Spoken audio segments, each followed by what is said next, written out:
morning, YTPC. Welcome back to the Shire Shed. I'm Sunny, and here we go with another review. And this one, a little divisive, I think. But what isn't in this hobby? You already know. Dunkin' Medium.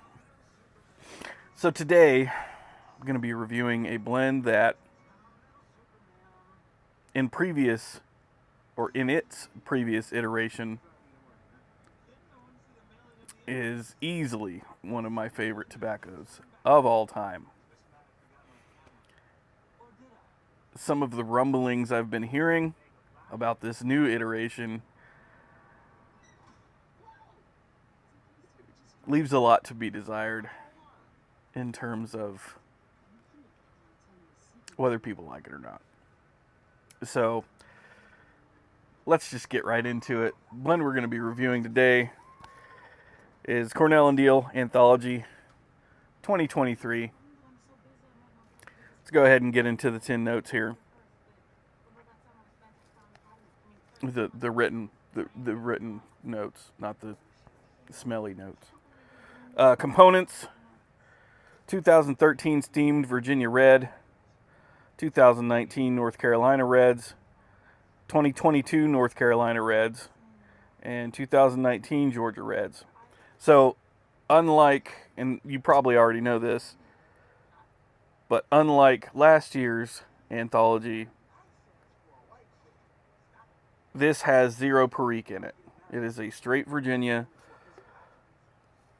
and that's it.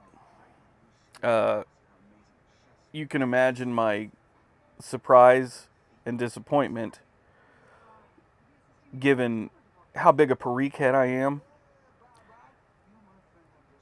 Not only that, but Cornell and Diehl has, as far as I understand, exclusive access to 31 Farms, which is their Perique farmer. And yet, they decided to put zero Perique in this. To me, I am already completely upset. But that's not to say that this doesn't have a chance of being good. It has a chance of being good. And I mean, that's relative anyway.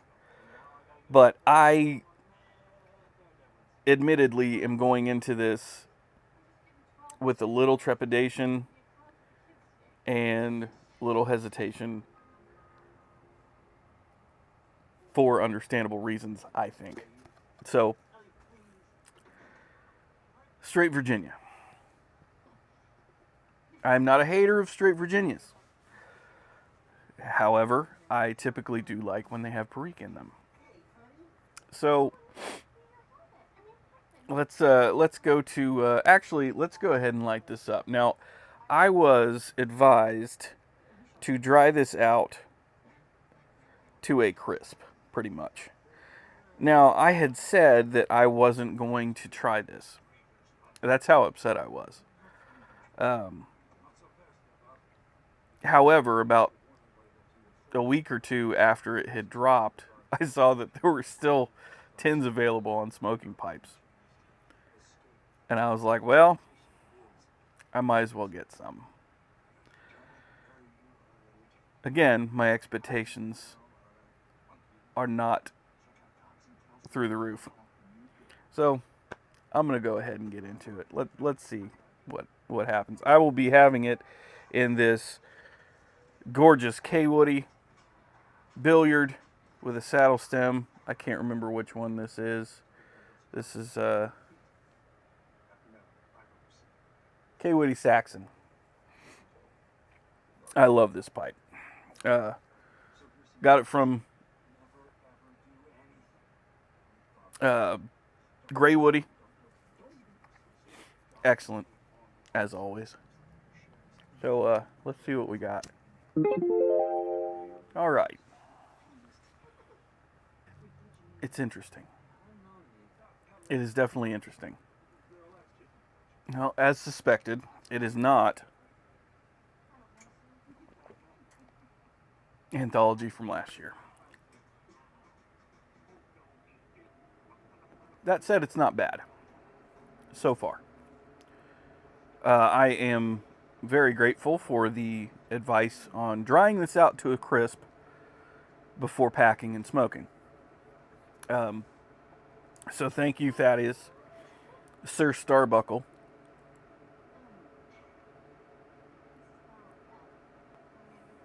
Um, it's definitely it's different. Getting some sweetness, not a ton. Zero bite, which is nice. Bready, yeasty. As I said, a little bit of sweetness going on. Getting some of that tang. It's it's good. Okay.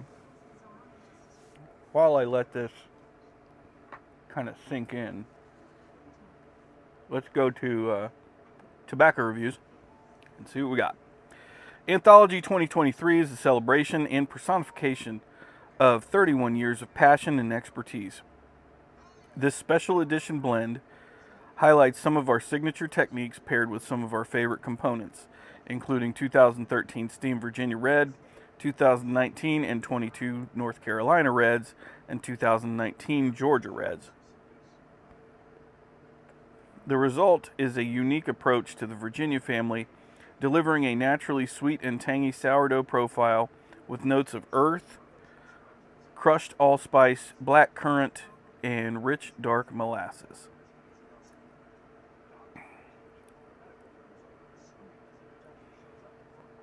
It is Cornell and Diehl. It is blended by Jeremy Reeves, manufactured by Cornell and Diehl. It is a straight Virginia. It is a flake cut. Comes in a 2-ounce tin. Country of origin is the United States. Strength is medium, no flavoring detected. Pleasant room note, and medium to full taste.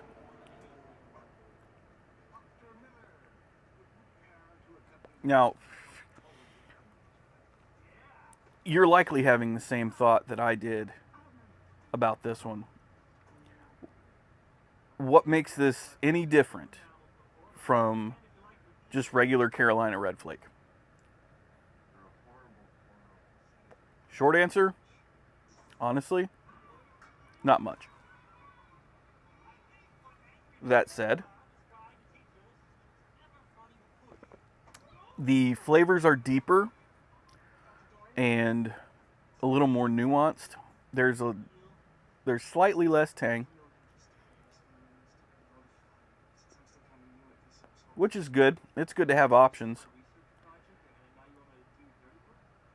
because if you want more of a tangy red Virginia, Carolina Red Flake's your go-to. If you're wanting something a little more, has a little more depth, a little more complexity, this is your ticket.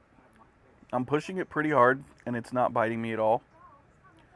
Does tend to, pushing it kind of dulls things a little bit, which is to be expected.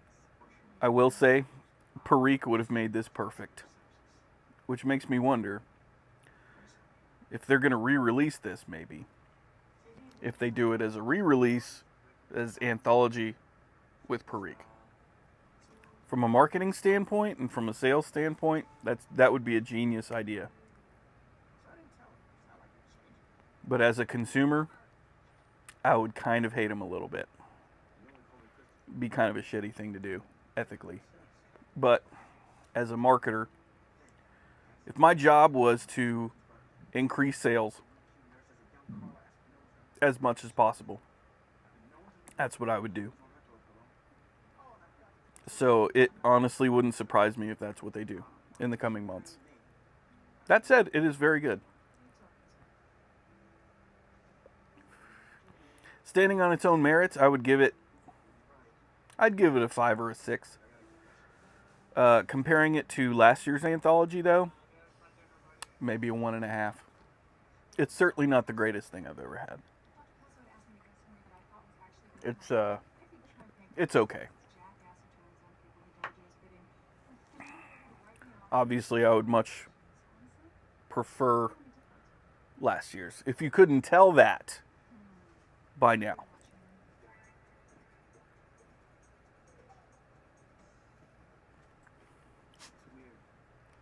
I almost get kind of a aromatic note.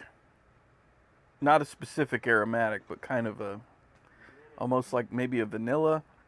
If you can get a hold of this, go ahead and get a 10 or 2. If not, you're not missing a ton, to be honest. And that kind of bums me out to say, but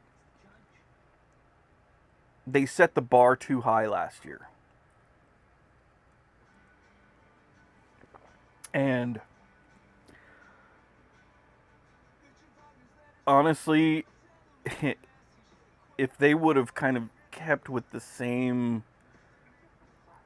formula and kept Anthology as a Virginia Perique and maybe just changed the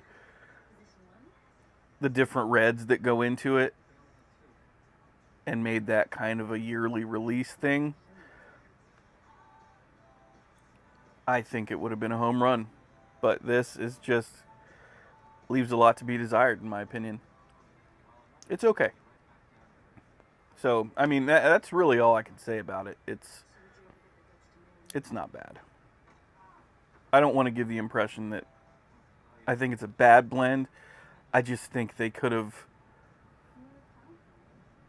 elevated it a little bit more by adding even just a pinch of Perique would have been ideal, I think.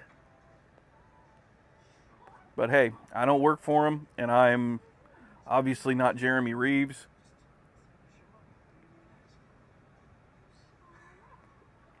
If this is the direction they wanted to go, or even needed to go because of supply issues or whatever, honestly, they probably just should have waited until the supply issues were resolved. They can't all be winners. They can't all be winners. So with that, I'm going to let you guys go to enjoy your weekend. I am going to try and stay warm. I hope you do the same because we got some bullshit weather rolling through right now. Currently, it is probably in the 20s.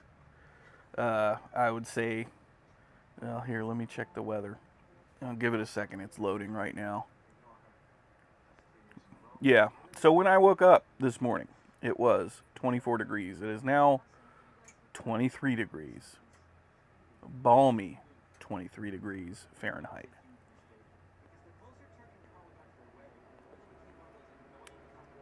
And apparently, our high, which I don't believe, no, I'd say the high, we're probably at our high for today. Tomorrow, our low is 5 degrees Fahrenheit, with our high being 23. It's going to be a cold few days. So I will be trying to stay warm. So far, there's not any snow forecasted. Hopefully it stays that way and I don't have to get out in some bullshit. But who knows? Ohio is Ohio, and she gonna do what she gonna do. So, I hope you guys stay warm out there. Hope you enjoy your weekend. If you have to get out and the weather's crappy, please be safe. Don't drive unless you absolutely have to. And just stay warm. So take care of yourselves. Take care of each other. Don't do anything I wouldn't do, but if you do, don't get caught. I'll see you guys later. Bye.